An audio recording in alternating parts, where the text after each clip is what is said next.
अब आता है आपका फिजिकल क्वांटिटी और उनका डायमेंशन।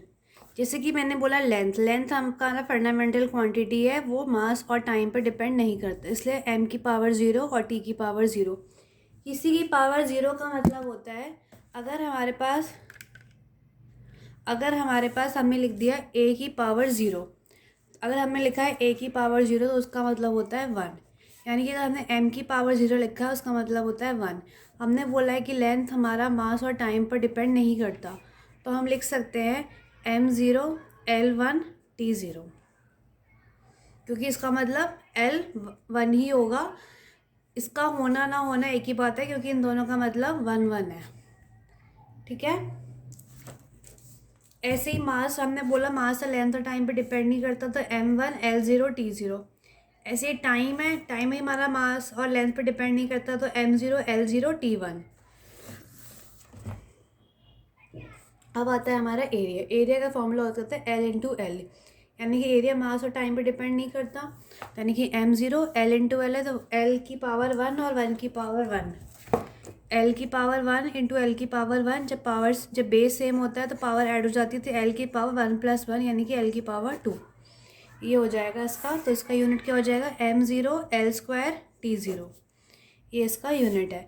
ऐसी वॉल्यूम क्या होता है, l³ वॉल्यूम होता है आपका l³, यानी कि ये l की पावर 1 इंटू एल की पावर 1 इंटू एल की पावर 1। बेस सेम है तो पावर ऐड हो जाएगी 1 + 1 + 1 यानी कि l की पावर q, यानी कि इसका हो जाएगा m0 l³ t0। डेंसिटी होता है हमारा, डेंसिटी का फॉर्मूला होता है हमारा मास अपॉन वॉल्यूम। ठीक है। मास हमें पता है, वॉल्यूम होता है हमारा l³। तो जब भी ऊपर जाता है तो पावर नेगेटिव हो जाती है, तो ml-3 यानी कि m की पावर 1 l की पावर -3 t होना ना होना एक ही मतलब, तो t की पावर हम 0 लिख देंगे। ठीक है, यही है आपका। अब देखो इम्पॉर्टेंट आपके कौन कौन से, फ्रीक्वेंसी जो होता है हमारा, फ्रीक्वेंसी होता है हमारा 1/t। इसको ऊपर चले जाएंगे तो t की पावर -1 हो जाएगा, ये ऊपर चला गया, यानी कि m0 l0 t की पावर 1। ये फ्रीक्वेंसी का हो गया। अब आता है आपका ग्रेविटेशनल कांस्टेंट। ग्रेविटेशनल कांस्टेंट इसको हम g बोलते हैं। इसका फॉर्मूला होता है f इंटू r²/m²। ये तो रेडियस है, लेंथ है, ये मास है, तो हमें इसका यूनिट तो पता है, हमें फोर्स नहीं पता। फोर्स होता है आपका मास इंटू एक्सेलरेशन। अब एक्सेलरेशन क्या होता है, एक्सेलरेशन होता है आपका वेलोसिटी अपॉन टाइम। और वेलोसिटी क्या होता है, वेलोसिटी होता है डिस्प्लेसमेंट अपॉन टाइम। डिस्प्लेसमेंट क्या है आपका, लेंथ है, तो l/t। ये ऊपर चला गया तो l t-1। ये वेलोसिटी है, वेलोसिटी की वैल्यू हमने यहाँ पुट कर दी l t-1 अपॉन t। ये ऊपर चला गया l t की पावर -1 इंटू t की पावर -1। ठीक है। तो अब क्या हो गया, माइनस माइनस प्लस, यानी कि हो गया l t की पावर -2। ये वेलोसिटी, ये आपका एक्सेलरेशन आ गया। अब हमने फोर्स में एक्सेलरेशन की वैल्यू पुट कर दी m into a m into l t-2, यानी कि फोर्स का हो गया m l t-2। ठीक है। अब देखो, ये आ गया आपका फोर्स का। अब फोर्स का हमने इसमें पुट कर दिया, क्या आया, फॉर्मूला क्या था, f r²/m²। f क्या है, m l t-2 into l²/m²। ये ऊपर चला गया m1 इंटू m की power -2 into 2 + 1 l3 into t की पावर -2।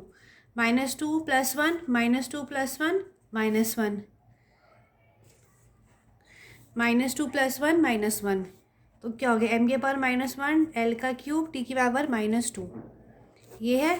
देखो मैंने सारा यहाँ पे सॉल्व करके रखा है, एक एक स्टेप बाय स्टेप। ये फॉर्मूला है फोर्स का, मास इंटू एक्सेलरेशन। एक्सेलरेशन क्या है, वेलोसिटी अपॉन टाइम। वेलोसिटी क्या है, डिस्टेंस अपॉन टाइम, l/t। ये आ गया। एक्सेलरेशन में वेलोसिटी की वैल्यू पुट कर दी, ये आ गया। फोर्स में पुट किया मास इंटू एक्सेलरेशन, ये सारा सॉल्व करा, ये आ गया। जी का फॉर्मूला क्या था, जी f इंटू r²/m²। सारी वैल्यूज पुट कर दी, सॉल्व कर दिया, ये आ गया। ये आपका आंसर है। ठीक है।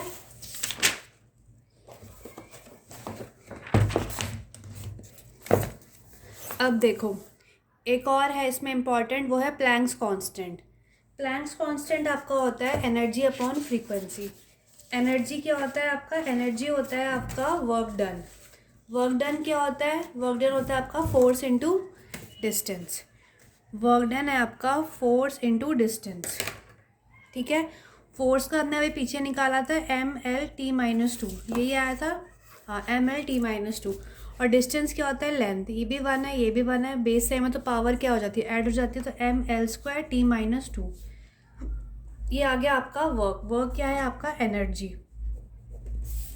और फॉर्मूला क्या है प्लैंक्स कांस्टेंट का? Energy upon frequency. एनर्जी आपका हो गया mL²t-2। अब फ्रीक्वेंसी क्या है आपका? 1/t। 1/t mL²t-2 into T ऊपर चला गया, mL²t की -2 + 1 mL²t की पावर -1। ये हो गया आपका आंसर। ये इसमें हमने कर लिया।